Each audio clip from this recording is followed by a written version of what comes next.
What is up, everybody? It is Connor from Cinity Gaming, and with you today for the Minecraft Texture Spotlight. Actually, no, I should say Resource Spotlight now, since they're now called Resource Packs. And this is the John Smith Legacy Resource Pack for Minecraft 1.6.2. And yes, as you can probably see, I'm on my own today, or as you could probably hear rather, because you can't see me. I'm on my own today because Phil is apparently busy doing work. So yes, you've got the delights of me today. Those were trees you just saw a moment ago, and this is the wood that can be obtained from them. So yes, not really a lot to say there. Now we're moving on to the ores. Coal, that was there, and then iron ore, and well, iron ingot and blocks. I do have to say, I'll let you read the signs or tell what the block is. I do have to say, this is a very nice texture pack. I can understand why Phil says, yeah, use this one, it's really good. As you see, there's redstone. I want to show you something with a diamond in a moment as well, because that you might find quite interesting. When you look at the diamond, you can actually see it sort of glistening a little bit. So if you can see it there, you can see it about now, it's just glistening. That's not true for any of the other ores or items as far as I could see. And that is nether quartz and the nether quartz ore, which obviously can only be found in the nether. White and grey wool, white and light grey wool, they seem a bit weird. They're not the same as the others. Guessing you can see which colours these are. But these are all the other colours of wool. Now on to the other items, just other blocks, random ones. Just saw obsidian there, then bedrock. Sponge, that looks quite light. In my opinion, it looks like custard. Bricks, yeah, I suppose that's okay. And then the melon and pumpkin look very similar. And what have we here? Netherrack. You'll get to see that in the nether in a few moments. Ice, that doesn't appear to have much shininess to it, which it does in the default texture. There's clay. And this is mossy cobblestone. I do have to admit, all of these textures are very nice textures, and they do make the game look pretty good actually. Some texture packs out there are just absolutely awful, but in my opinion this one is quite nice. It's quite realistic, doesn't how should I say this, doesn't mess up your frame rate if you're running on a low spec PC. It runs absolutely perfectly. Mycelium looks very similar to grass, so if you find a mushroom biome with this texture pack, you might think it's just a normal biome, but with mushrooms on it. You'll be thinking, why are they spawning there? When it's actually supposed to be mycelium. And then here is all of the light sources. I think the redstone lamp is off, so yeah. Now here we are at the items that you can make. As you can see here with the chest, trap chest has a red lock thingy, and the normal one has a golden one. This is the ender chest. Looks very similar to the normal one, and the enchantment temple, that looks something like from the end. Now these look absolutely amazing. The dispenser and dropper look like those things that you see in the museum. The note block and the jukebox is also quite similar, but you can tell by the shape on the top of it. Also the piston and the sticky piston look quite similar, but you can see on the sticky piston there is some very faint goo. I like this very much. The TNT looks absolutely amazing. That is probably the best. Well, actually, I don't know. Maybe the dandelion one might have been the best with a cake written on it. I don't know. I'll have to see what Phil thinks when I talk to him next. And here's all the redstone components. You've got the dust there, or wire rather, and then you've got the repeater and comparator, look very similar as they always do. That is the heavy weighted press plate, and then on the right you can see there is the golden one. That's the solar panel thingy, daylight sensor, that's it. And here we have a trapdoor and a stone pressure plate, which you barely see, and then the wooden pressure plate. I think that would be quite awesome if Minecraft, or Mojang rather, could add different shades of pressure plate. That's the word I'm looking for. So you have your spruce or oak wood ones rather than just oak wood. I think that would be quite a good idea. I think that could be a good idea with doors as well. Actually, one thing I would love to see in Minecraft is dyeable wood. So you can dye wood a different colour.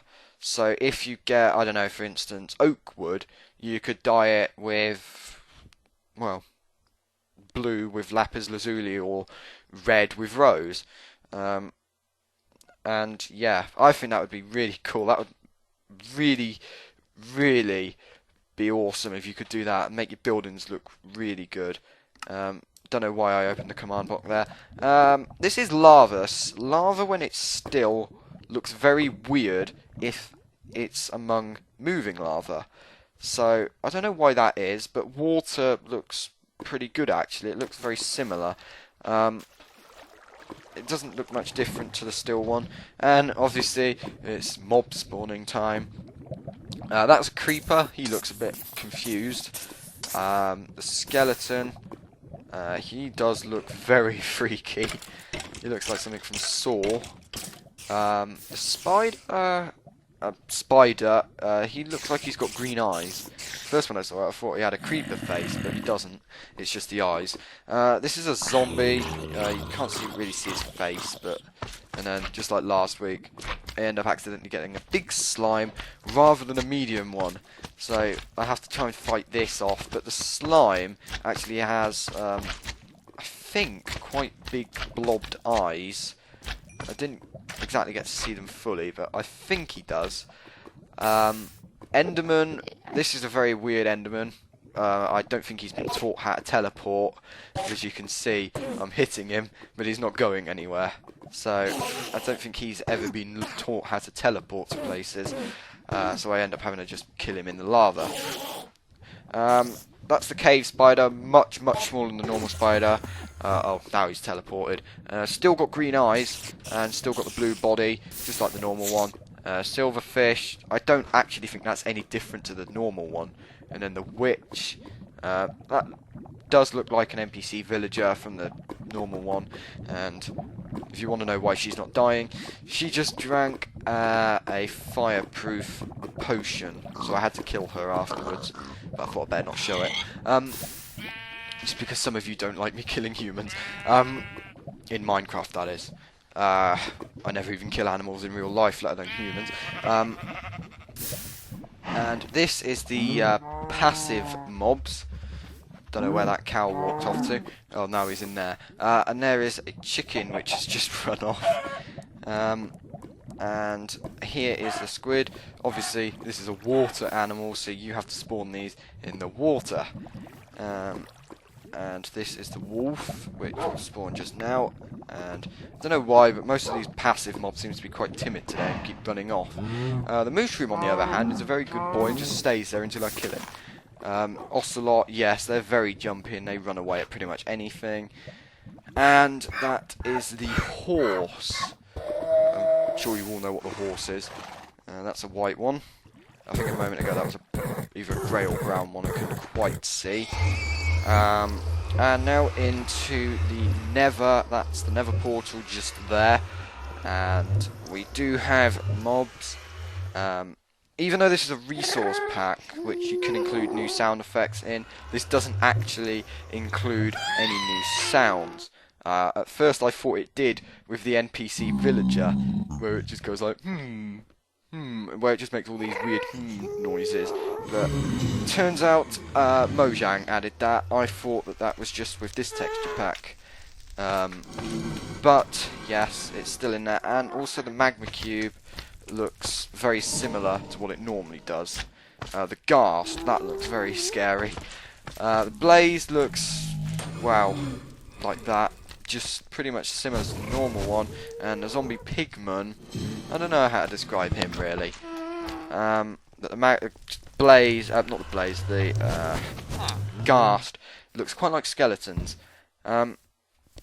Now this is the interface. So we have here the this is the creative interface. And as you can see, I'm just flicking through the menus, show you all the different items, show you the different icons for each item.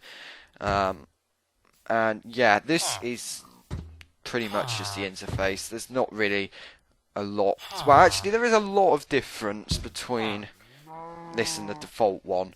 I'm not showing you the menus, but because it's very, very similar to this. But I do have to say the interface on this is very nice, especially this. I mean this rather, with the nice paper effect for the search box. And as always, here is our little NPC village that we normally end the video off with. Quite a nice village, I'd say. I would probably live there if I lived in this world. So yes, that is pretty much it for this week, and that was the John Smith Legacy texture pack. Keep saying texture pack, resource pack for Minecraft 1.6.2, and there will be a link in the description to download as always. And I will see you next week, hopefully with Phil back. Goodbye.